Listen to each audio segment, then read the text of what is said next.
Today, I wanted to talk about something that's been on my mind for a while, and it's a little bit odd, so just bear with me while I build it up, okay?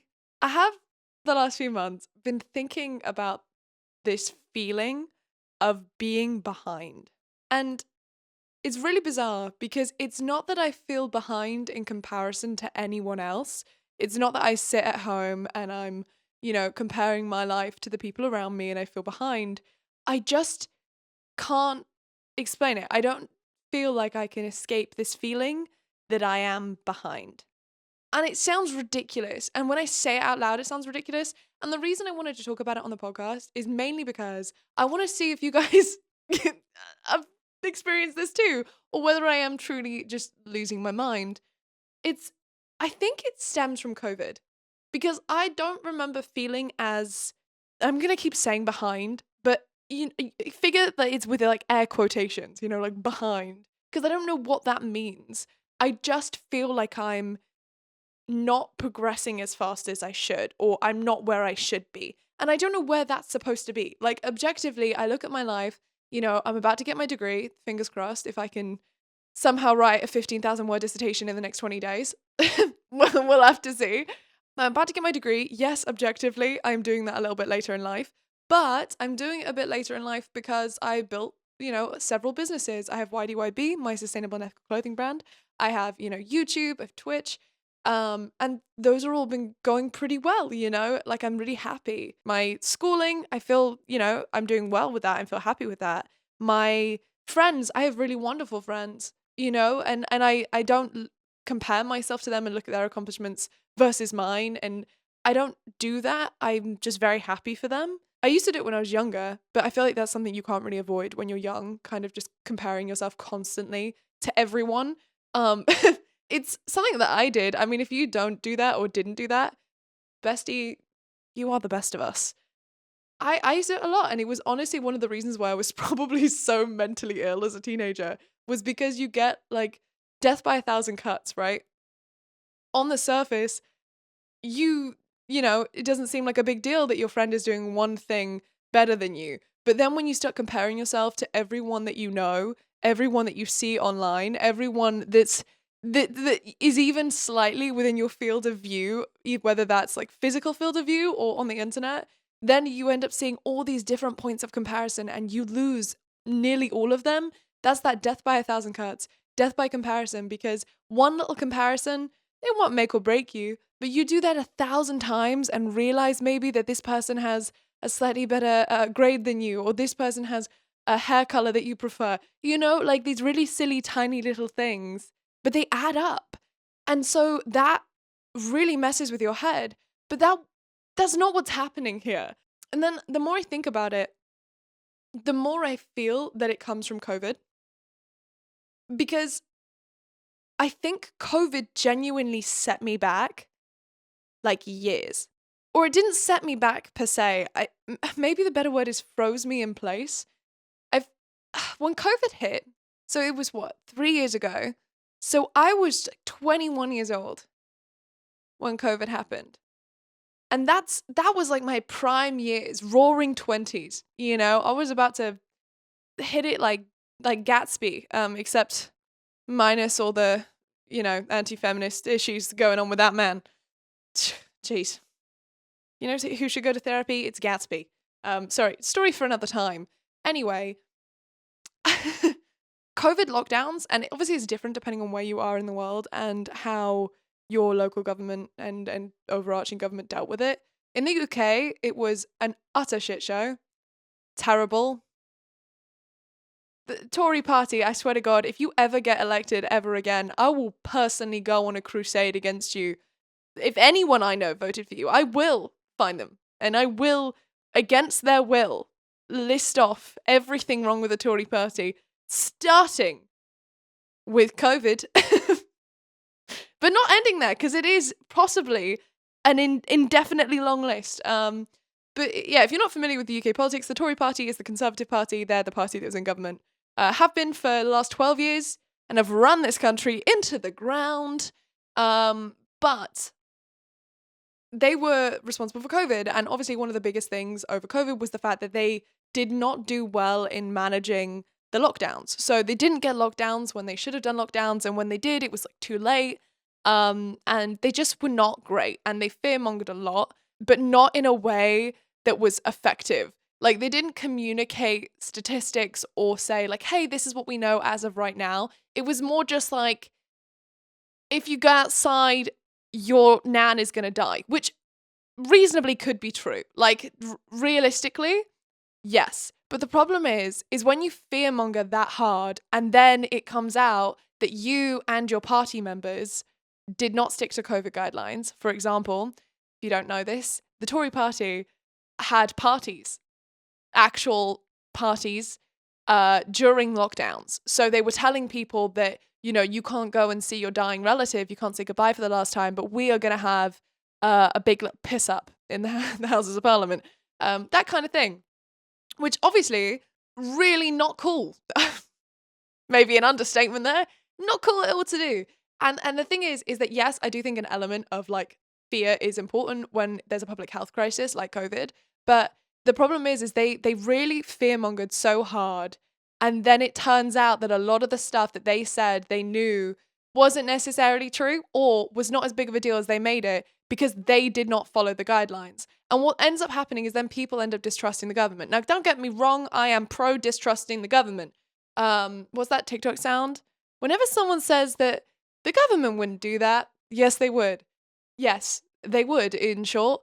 But the problem is that, like, at a certain level, the government is supposed to serve the people. And so the people should be able to have at least a basic understanding of, like, there is a mutual respect there between the people in power, so to speak, and the people who elect them, because it's supposed to be a system of representation, right? That these people are supposed to serve you. They're not there to serve themselves. And the issue is that now the government is so fucking far right almost. Like, they have gone off the deep end with the authoritarianism. I don't even want to talk about it. But the problem is people are not going to trust the government ever again now. Which means if we have another public health crisis, we are screwed. Like, besties, all it needs is for COVID to be a little bit more deadly. COVID Rona round 2, you know? And if it's just a little bit more deadly, we are so fucked because no one will trust the government next time. And it's just like, so frustrating. Anyway, off topic. The reason why I'm talking about this, sorry, you can tell I'm a politics student. Just coming out. Any opportunity to rant about politics, honestly. I'm so worried, by the way, about talking about politics on here, just in case I say something that sounds even slightly wrong, just to get it very clear. I was very much pro-lockdown, and I was very much pro staying inside, social distancing, wearing your masks. One, because masks have been used for literally decades to help stop the spread of bacteria and viruses from your mouth to other people. They work and have always worked. People didn't question it when surgeons wore them in literally every single surgery that a doctor has done since we discovered that, hey, you should probably cover your mouth. Nobody questioned it then. They didn't question when a surgeon was wearing gloves. They didn't question, you know, on Grey's Anatomy, why they're always wearing face masks. Because it just made sense. Everyone understood what that purpose was. And then suddenly it becomes politicized. And then everyone's losing their mind. The politicization of everything is really fucked up, by the way. We should talk about that another time. I should write that down. That's another podcast episode. The politicization of just literally everything is so problematic. And I hate using the word problematic because it's used so loosely on the internet for things that just aren't problematic. But my God, not everything needs to have an opinion. I don't know if that's controversial to say, but we don't need to cause this, are you pro, are you against, on every little thing. Not everything needs to be a debate. Like, some things can just be like there and not be politicized. And it's just, it makes me angry that we're on this kind of social arc that happens when everyone has access to the internet. And we're all, well, not everyone, obviously, but most people now have access to the internet. And the problem is, and I say problem loosely because it's not really a problem, it's actually quite nice. When everyone has access to the internet, everyone has access to the conversation, right? Which means if you see the internet and social media as a town hall, everyone can come in and give their opinion, which is great. Problem is, not everything needs an opinion. And so you have one person saying, I love waffles, and someone else being, what the fuck did you say about pancakes? Excuse me? I'll have you know, my grandmother died for her pancake recipe, and you're just out here disrespecting it. And it's like, excuse me, sir, I did not say anything about pancakes. I'm merely just saying that I like waffles. Yeah, well, that's actually really disrespectful. It's this kind of thing. And I know it sounds ridiculous because you're talking about waffles and pancakes, but it's that kind of completely pointless arguing and debating that really makes me sad for the internet. I think we'll eventually get better at it. I think because it is new, we've never ever had access to a marketplace of ideas that's quite as large as what we have on social media. And it's constantly growing as more people get access to the internet, more people are connected to the town hall, right? And never before in human history have we been able to express so many ideas to so many people all at once, simultaneously, you know? And it's really wonderful because we are getting across new knowledge in a lot of cases. But most of it isn't new knowledge. I'm going to be honest, most of it is just rubbish. And I think we will get to a point as a society where we all understand that not everything needs to be on the internet. But we're not there yet because it's new and it's shiny and we want to just chuck things into the void. But back to how this fits in with my feeling that I'm behind. And I actually think it all kind of links together. I was and still am pro lockdown for protecting people, right? I'm not pro how they went about it, and I'm not pro how long it was, because if they'd have done it properly the first time round and not waited so long, it would have been effective and we wouldn't have had to have had so many lockdowns. And the problem is that I think because the lockdowns were so long, I mean, we essentially were frozen for more or less 2 years of our lives in the UK with very little contact with other people, very little social interaction. And I think that's what messed me up. I'll be honest. I think it messed a lot of people up. It genuinely destroyed my mental health, number one, because I didn't know what was happening and I didn't know what I was doing. And I was scared for the people in my life that are immunocompromised. And bear in mind, I have no immune system. Like, I think I don't officially count as immunocompromised, I don't think, but I do have a chronic illness that my immune system doesn't work. Any cold, I catch it. You know, I have to get the flu jab every year. It's just classic at this point. And obviously, I'm so much luckier than a lot of people. But it's something that's very important to me is that when I hear people say, oh, well, it's fine for most people. Okay, but what about the ones that aren't most people? Do you not care about them? Oh, it's natural selection, is it? Oh, that's nice of you to say. Just think about that for a minute. These aren't just statistics on a piece of paper. It's not, well, someone's going to die. It's, that could be your mum or your sister with the undiagnosed illness that they didn't know she had. And something else that's also really interesting about COVID is it affects lots of people who were perfectly healthy pre-COVID. There is a YouTuber, and I think she's called That Physics Girl, and I only came across this story probably like 2-3 days ago, who is relatively young and was healthy, caught COVID, and then got long COVID. And long COVID, I don't think a lot of people realize, can really mess you up. And unfortunately, in this case, it turned into ME/CFS, which is actually what I have. It's the chronic illness I have. And she has developed probably one of the most severe sides of ME/CFS. So there's lots of different types almost. It's the same illness, but it can come in different severities. And those severities can change over time, either getting better or getting worse. And it looks, from what the family told, and the YouTube audience of the video that I watched, that she has basically got the most severe type, which is you cannot really move, you can't feed yourself, you can't wash yourself, you can't really communicate at all. You have hypersensitivity to light, which means you have to wear a blindfold pretty much all the time, which means you're basically just spending most of your time led still in pain in the dark. And it is fucking horrendous. I had that for the first maybe 3 months after I developed ME/CFS. And it was fucking horrendous. It was awful. I will probably do a podcast episode about my illness at some point, but basically ME is an illness that you can get after a viral infection in most cases. Sometimes it can develop on its own entirely spontaneously, but in most cases it follows an extreme infection in your body, like something that your immune system really just got ran down trying to beat. And in my case, it was glandular fever, which is mono, if some of you know.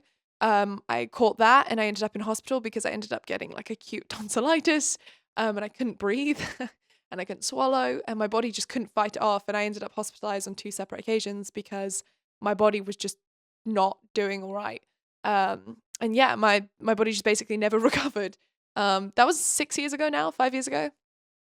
And as you can tell now, I'm mostly normal. I mean, you wouldn't really know from looking at me on my YouTube channel that I have an illness. Um, but I do.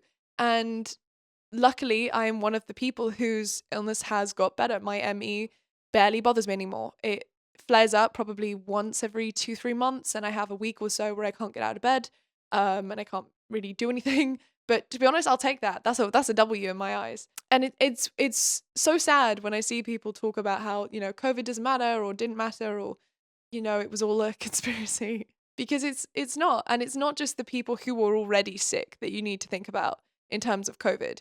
It's the people who end up with these long illnesses like ME, CFS, which is a chronic illness which can last basically your whole lifetime, who were perfectly healthy prior to catching COVID. COVID is not just in and of itself a one and done thing.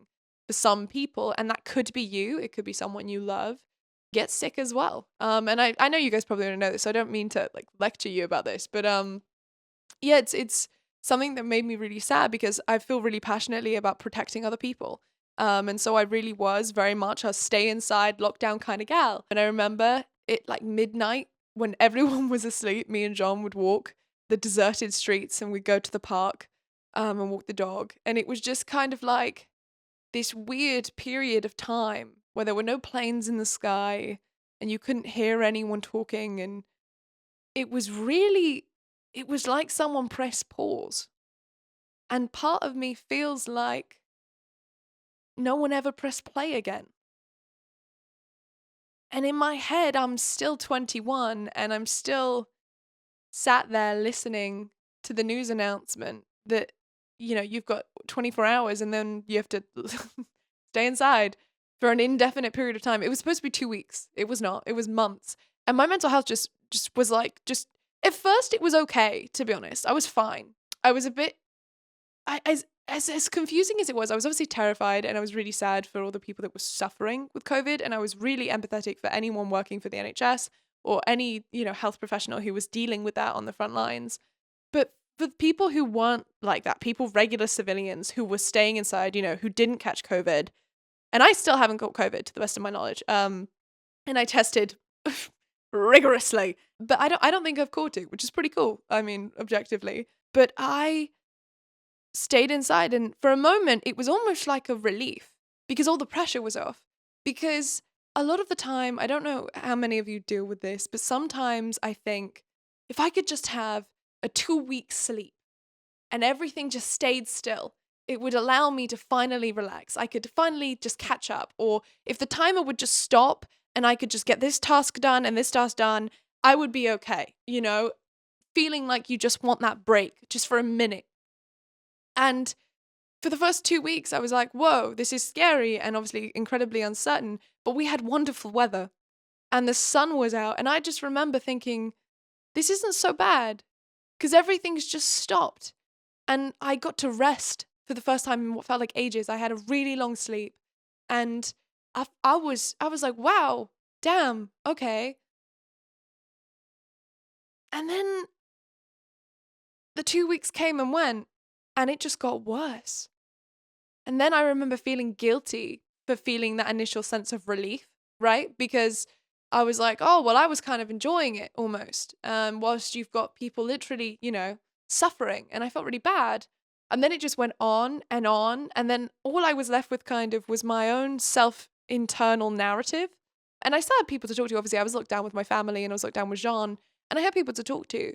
But I had this internal narrative that was going on of how I was feeling and how everyone else was feeling and feeling bad, that I felt initially relieved. And then I was just like, I'm so fucking lonely. Like,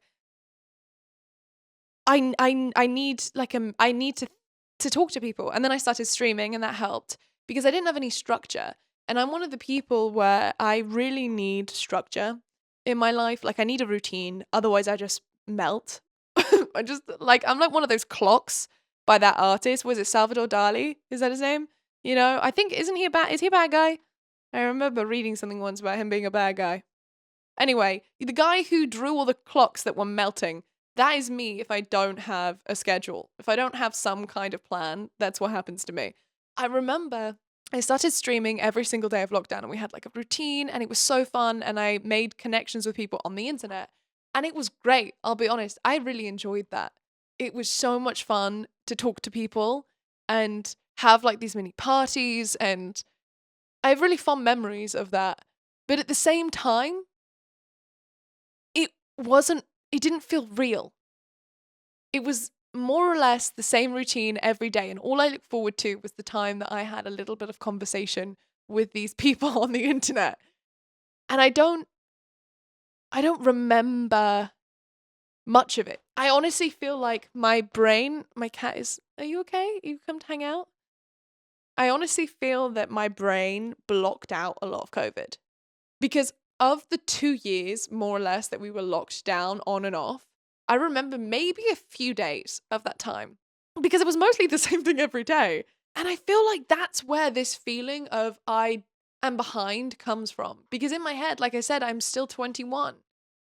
And I'm kind of, I have this hole almost. And it's not a literal hole. It's not that dramatic, obviously. But I have this pit almost inside of my chest that it's not there all the time. I don't notice it. It's not so demanding of attention that I feel this insatiable, pit in my stomach. It's just occasionally when I get this feeling of like melancholy, often at night, of feeling like I'm behind. And it's like this little pit. And I feel like the pit comes from lost time, where I had this vision of what my early 20s would be like. And I never got it. And what makes it worse is right before COVID hit, is I was just finding my stride with my friends. I just finally felt for the first time in maybe my whole life that I had a good friendship group and I was being social and I was going out and I felt involved and included and I felt like I had a friendship group that genuinely valued me and that I valued them and I felt like I had something to offer, And I felt like I was finding my stride and I was looking forward to going into my early 20s like, this is me, bitches. Guns blazing, all of the cliches. I wanted to go into it thinking, damn, this is where I'm going to find myself. I'm going to experiment. Not with like anything that exciting. Not like, I'm not going to start experimenting with drugs and my sexuality. Because I mean, to be honest, my sexuality is pretty solid. Ironically, not very solid. I'm a bisexual, which means it's very fluid. But I am solidly bisexual, if that makes sense. It's more just that I went in thinking I'm going to experiment with different styles in terms of like, I'm going to become a fashion girly. Because I love fashion. I've always loved fashion, but I've just always felt like I was holding myself back a bit because I didn't really have the confidence to learn a new thing. Because I talked on the last episode of the podcast about how as a chronic perfectionist, I used to struggle a lot with things that I was bad at. And fashion, I didn't have a natural gift for. I have never found it easy to put outfits together. I've never been particularly fashionable, but I wanted to be, and I've always loved fashion, and I've spent a lot of time learning about the history of fashion, and I really adore designers, and I love looking at the history of the designer houses, and it makes me really happy. It's something that brings me a lot of joy to watch runway shows and to kind of learn about the craftsmanship that goes into them. But I've never been very fashionable myself. And so I was like, yeah, okay, this is the time. I'm going to do it, besties. I'm going to go out and be that fashion girly that I've always wanted to be. And then I just felt like, what was the point? And objectively, yes, I could have been a fashion girly during COVID, but I did not want to get out my pajamas because no one was going to see it. Yeah, I could have taken a picture, but I'm not that person. I don't like the idea of getting dressed if no one's going to see it. And I know a lot of people are very much dressed for yourself. And yes, I agree to a degree for me. If that works for you, good for you. But for me, I just know that I don't care enough because it's more washing. So if I can wear the same pajamas 3 days in a row, I'm going to wear the same pajamas 3 days in a row. I'm sorry if that's disgusting. But you know what? I've got a low water usage on my water bill because I don't have to put the washing machine on all the time. Like I would rather put an outfit on and feel great knowing I had somewhere to go and someone to see it, if that makes sense. And taking a picture is not enough of a gratification. I just feel like it's disingenuous a lot of the time. If I were not disingenuous, by the way, because this is supposed to be my job. So if you do this, you're not a bad person. I'm not trying to say that. But I always just feel like part of me feels too influencery if I just got dressed in a fancy outfit to take a picture and then just got changed again. Which I know that's what I'm kind of supposed to be doing because that is kind of my job as like a content creator. I just feel like it's disingenuous because I'm gonna be real. You guys know that I don't get dressed.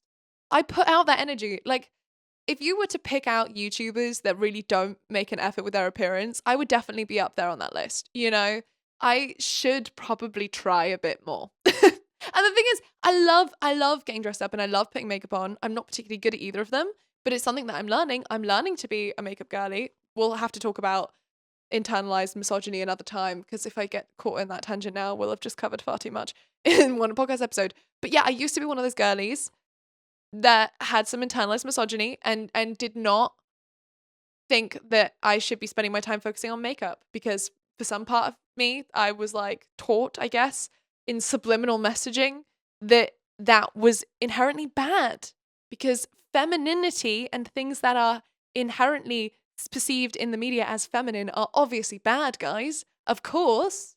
That's definitely what we should be teaching young women. Sigh. Sigh. Honestly, if I could go back and give 14-year-old me a bit of a slap, I would. I really would. She really thought feminism was the rejection of anything feminine, which it's not even close to correct, hun. Like, you could have read bell hooks. You could have done anything. Just Google would have told you that. God damn. That's something actually I'm really proud of the new generation for, is that the generation, I mean, I'm technically Gen Z, so it's not a different generation, but the kids that grew up, like the iPad kids who grew up on the internet, because I didn't. I mean, the internet was only really started to be a thing. Like, I used to have to send ringtone songs via Bluetooth to my friends. That's, the internet was not as established and accessible as it is now, right? In the playground, we would send ringtones via Bluetooth in primary school, okay? It's a wild ride. But now the iPad kids, the one good thing about, like I said earlier, that access to the marketplace of ideas that younger people have is, yes, okay, lots of bad things on that. Good things, however, is that it's becoming more and more normalized for people to be able to understand that expressions of self are inherently good. Like people are of the younger generation, the iPad kids, are generally more accepting. They're generally more understanding. They're on average pro LGBTQ plus. They are pro femininity and they have a better understanding of what that means to be like a feminist, for example. You'll often find, I don't know if this is just because it's only the people that I interact with and that's what they tell me, or I mean, I'm not obviously hanging out with 12-year-olds anymore because that'd be weird because I'm not 12 myself. So if you are like of an iPad, if you were an iPad kid, like let me know if this is true. But most of what I've seen on the internet coming from people is, yes, okay, we should not have allowed you on the internet that young because one, dangerous, two, lots of bad people on the internet with bad ideas. Andrew Tate. And I don't know if it's changed now, obviously, since the Andrew Tate Armageddon of fuckboys on the internet, men with podcasts who should not be allowed podcasts. You know what I heard the other day? A man asked a woman what the ROI on their relationship was. You know what ROI stands for? Return on investment. Bestie, no one needs your buzzwords in the context of an inherently emotional situation. Like, relationships are emotional. You don't look at them from an analytical perspective as if you're the wolf of fucking Wall Street. Because, spoiler, you're not. You're a 30-year-old man with a podcast. Go home. Get a hug from your mother. I don't know, have a bath. I just feel like you're lacking in something. It might be brain cells. Alternatively, it might be love. So, anyway, men with podcasts, another podcast topic to discuss. But it's one of those things where I wonder how much that like alpha, beta, sigma male verse on the internet has maybe destroyed this as a rule. Because generally, like I said, iPad kids more accepting, more chill, more understanding. And I'm very proud of them for that, because good for you. Good for us, really. Good for the society at large. But because of the fact that they were raised on the internet, there's that danger that they overconsume on the internet, which means eventually they might end up on Andrew Tate side of the internet and then end up consuming maybe slightly more toxic ideas. I think the best thing best advice, by the way, that no one asked for, if you're someone who spends a lot of time on the internet and you're young, I just want you to, like, I'm not going to lecture you, because this is, like, you're just reasonably smart if you've been on the internet long enough. You got a basic understanding of what's going on, but something that you should try and bear in mind that I did not bear in mind when I was a kid. And if I could go back, and this is why I'd like to give 14-year-old me a slap, you do not know everything. And it's okay if you do understand a lot and you know a lot and you have pretty solid ideas about what you think are right and wrong, right? That's fine. But know that there is a very strong likelihood that someone knows more than you, and you should still be receptive and understanding of new ideas, but you should question your own. And this is not to say, like, this works both ways. The basic understanding is that human beings are inherently, we all have the same rights, right? We are all human beings. Therefore, we all deserve equal amounts of respect, regardless of your race, religion, creed, sexuality. I think creed and religion mean the same, don't they? I got caught up. Regardless of who you love, what you do, blah, blah, blah, you deserve human rights, right? that's it. That's the thing. And that kind of thing, obviously, you shouldn't question that, right? That's kind of basic. I feel like that shouldn't be questioned. But when it comes to more nuanced things like politics, for example, question your own beliefs. If your beliefs are so solid, there's nothing wrong with doing a self-audit.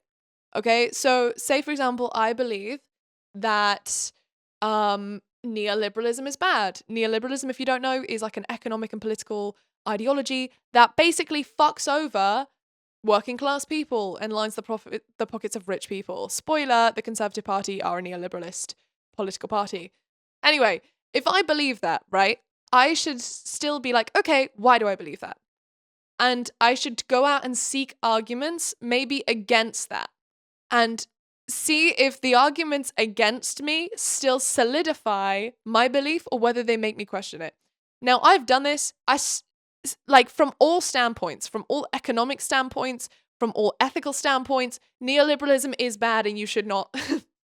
Like, economically, it doesn't make any sense for anyone except someone who's already rich. And so if you are not very, very rich, it's pointless to vote for them, even on an economic standpoint. From my point of view, I'm like, yeah, okay, I now back that fully because I understand it. But when I was younger, I used to have like these super dead set in stone ideas, mainly based on political things, that I was really misinformed on and that I didn't understand. I 100% have changed my mind about so many things from when I was a kid. But like I fully thought I knew it all.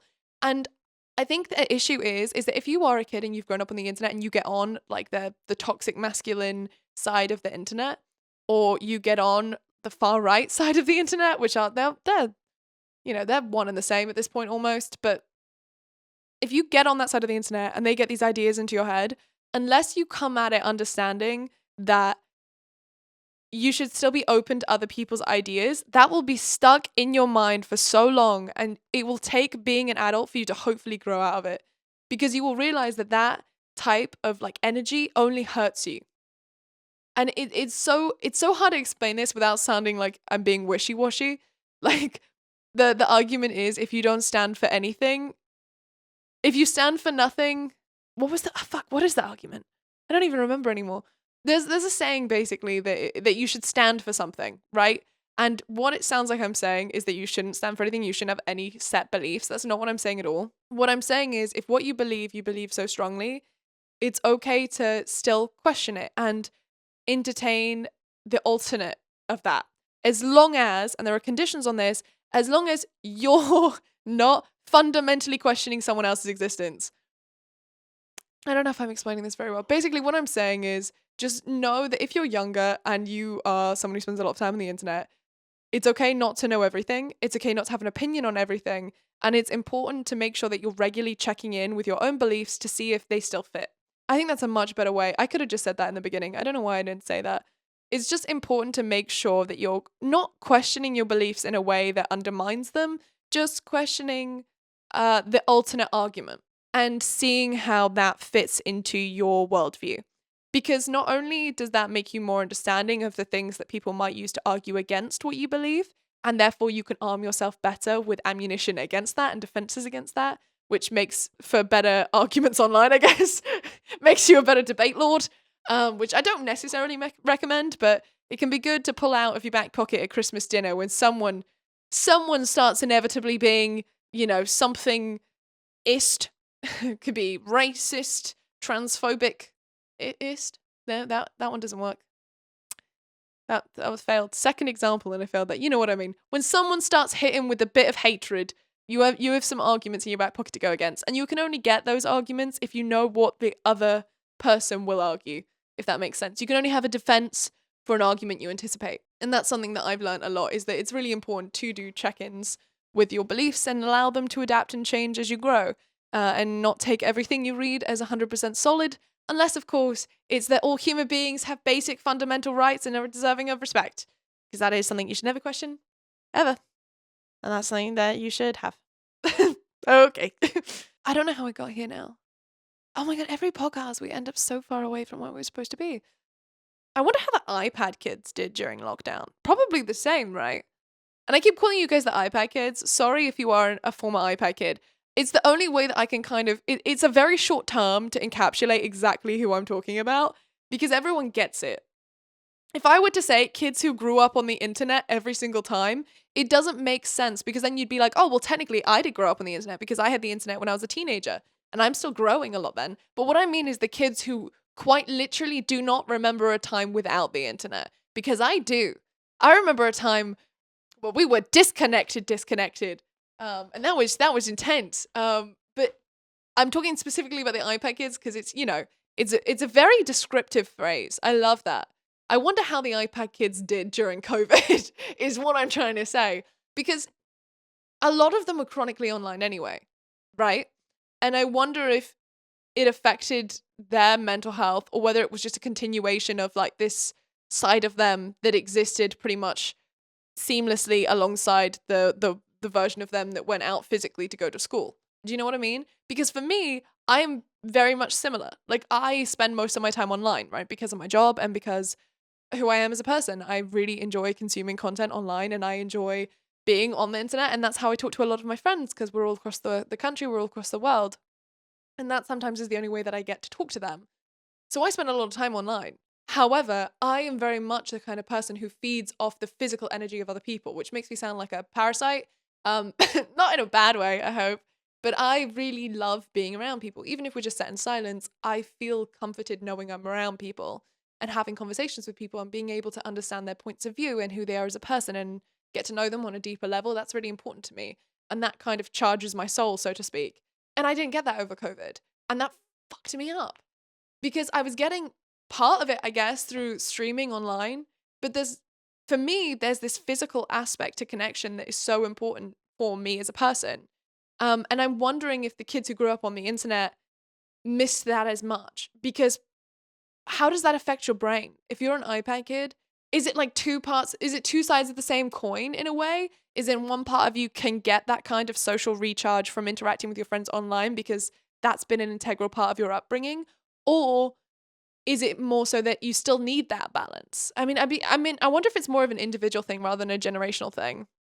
But it would definitely be something that I'd love to see a study on at some point because there are definitely trends that you can identify across generations. And I wonder if this would be a trend, so to speak, that you could see.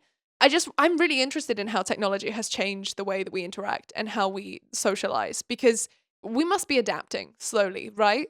It must be changing some part of our neurochemistry at some point on some level. Like the way that we all have, manufactured ADHD now because of TikTok, that we are changing. And I'm wondering if that changed it. But I'm also wondering if lockdown itself changed enough of us mentally that we all have this hollow feeling now?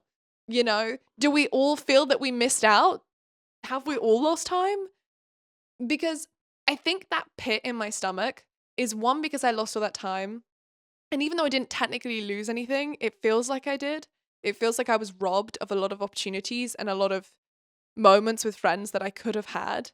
And I'm kind of like, I feel part of me kind of mourns the loss of where my life could have been had those things happened.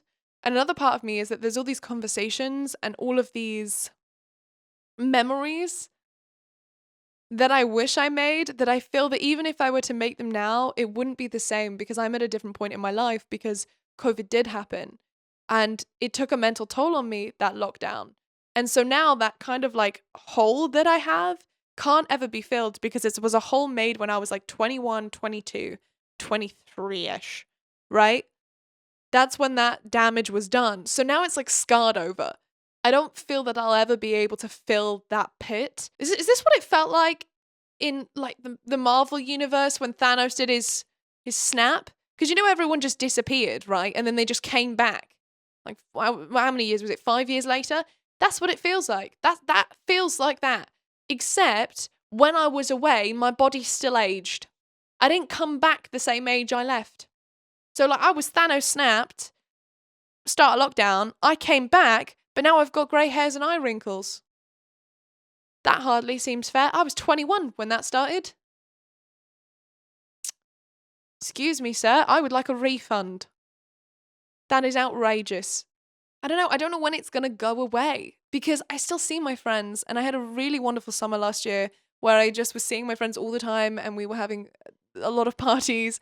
And, you know, I'm about to get my degree, and I'm about to have my first free summer since COVID, because I spoiler, maybe that's why I'm so mad. I didn't get like a freshers. My whole university experience has been online because of COVID. I started uni during COVID. I think it was just, the whole thing was a disaster, truly. I didn't have any fresh. I've got 2 friends. I have 2 university friends. It's just like, Christ, okay. Yeah, it's not great, really. And I feel like part of me maybe misses that. I'm sad that I never got the university experience, because I missed uni, like I said, originally because I was chronically ill. And then when I did come back to uni, I was like, yeah, I can do this as a slightly mature student. I can go and live that life. And I can't. One, because all of my co-workers, they're not co-workers, what are they? Fellow students? God, I sound like an OAP. All of my classmates are all 18-year-olds. And even more so now than when I started, I feel ancient. Because when I started uni, I was like 21, right? I was 21 years old. That's not too old to still relate to an 18-year-old, right? When you're 21, yes, a lot of growth happens in those years. I'll be honest with you. If 21-year-old me met 18-year-old me, on sight, she'd probably fight her, because 18-year-old me was slightly unhinged. But I could still relate, you know, because you're not too far removed. 2 years of COVID later, I'm basically 45.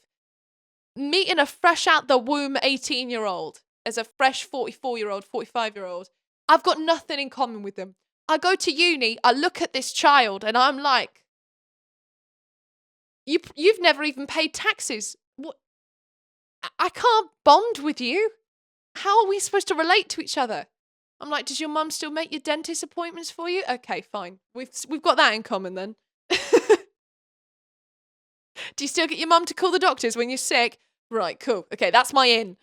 Because I don't feel, it sounds ridiculous.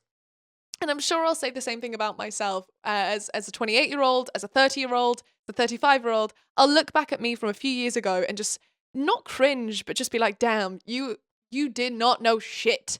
Because I just feel like life is perpetually learning things as you grow, learning things about yourself, about other people, about the world. And so when I finally had the opportunity to go to uni in person, I wasn't this fresh-faced 21-year-old anymore. I was this hardened 45-year-old woman, basically, walking into uni lectures in year 3, and everyone's like, you also have no friends? Yeah, what about you? You know one person. Are they here in this class? No? So you're fucked as well. Great. Okay. Yeah, I'm ruined. I've not had a single opportunity. Like, honestly, if I picked a class that my two friends were not doing, I was screwed. So I didn't do it. I made 2 friends and I stuck with them. Every single class I have taken at uni has at least one of those friends in. Apart from this final semester of uni, where I did accidentally mess up and picked one that neither of my friends are on. Heartbreaking stuff. But, I guess I gotta be independent at some point. Yeah, it's just been such a wild ride. I don't really know how to explain it. I feel like COVID made me a different person, but at the same time, I'm just an aged version of the same person without any new knowledge because I was basically locked in a room for 2 years. Does that make sense? I feel like my growth as an individual was halted because everything that I've just said about how you learn and you grow and you try out new things and that helps you understand yourself better, but the world around you better too. I didn't get that because of COVID. So 18 to 21, I had all of this growth as an individual. And then from like 21 to 23, I basically am emotionally stunted. I did not get to go out. I did not see people. I did not get to experience new things at all. I didn't do anything. And so I feel like maybe that's part of the reason why I have this like pit, because I am yearning for what I could have discovered about myself or other people or the world during that time. And I'll never be able to get that back. And so I feel this constant sense of just longing for something that will never be within my reach because I'll never be able to get that back. And I'm trying to, I guess, push myself now to do things and have those experiences again, but it's just not the same. It doesn't feel the same because I'm not 21 anymore. I went from someone who was finally feeling like they were more comfortable in themselves, but still young and ready to grab life by the balls, to a senior citizen who honestly just wants to lie in bed with a cup of coffee, dunk a biscuit in, kick her feet up. I don't feel like I've got as much charge and energy anymore. And I got grey hairs, as I mentioned. Not that there's anything wrong with that, but I am aging. And I aged a lot faster in the last 2 years than I ever have before. I don't know how that happened. But yeah, this is basically what I wanted to talk about. I don't know if any of this made sense. Is this going to be every single podcast episode, by the way? Me not entirely sure what I've just spent the last hour talking about? Because I is it all right that I take a lot of tangents? Like, is that okay? Because I know the overarching theme was this sense of longing because COVID changed me, but also made me the exact same person, just aged. So I don't know how to explain it. I'm like, I have this pit because of that, and I feel like this longing for the time that I lost. But at the same time, I was talking about the politicization of everything, talking about iPad kids. Like, is this allowed? Are there rules for podcasts generally? I don't know. If you're watching on YouTube, let me know in the comments if other people do this on their podcast, because I only listen to maybe 2 podcasts. And they don't do this quite as badly. Oh, hi, Atlas. So I'm not 100% sure if this is legit or not. I feel like I looped it back together, though. I feel like it made sense. I'm very insecure about this now. I don't know, but I will get better at it eventually. Let me know if we want to stay more on topic, or if we want to cover 15 things an episode. This was the first episode where I set myself a topic to cover. I didn't do that with the last one. However, I don't think it made a difference. I feel like both episodes have ended up the exact same level of on a tangent. Not sure if that's legal. Let me know. If you're listening on Spotify, I guess you can't let me know. Speaking of which, if you'd like to do me a favor and rate the podcast on Spotify, that would be very, very cool of you. It's not on Apple Music yet. I'm trying to sort it out, but we know I'm a procrastinator, so we don't know when that'll get done. I will sort it. But yeah, if you wouldn't mind leaving a little rating on Spotify, that'd be very cool. The podcast, I'm aiming to get it out every 3-4 days. There's definitely going to be more than one a week. I think. Yes, that the maths is mathing. Hopefully 2 episodes a week, maybe more, depending on if I have a lot to talk about. I'm basically going to use this like free therapy. Although if you can, do go to a therapist as well, because chatting into a microphone on the internet is probably not the best way to deal with things. That's why we end up with lots of men with podcasts. It's the bane of my life is men with podcasts. I'm going to write that down for another podcast topic. It's just men with podcasts. Men with podcasts. Because I've got a lot to say about men with podcasts. I do, believe it or not. I have a lot to say about everything, because I have an exceptionally large mouth. And I am really very loud. But you know what? That's fine. If you made it to the end of the podcast, congrats. You don't win anything, unfortunately. You just give yourself a pat on the back. That is it. Have a wonderful day.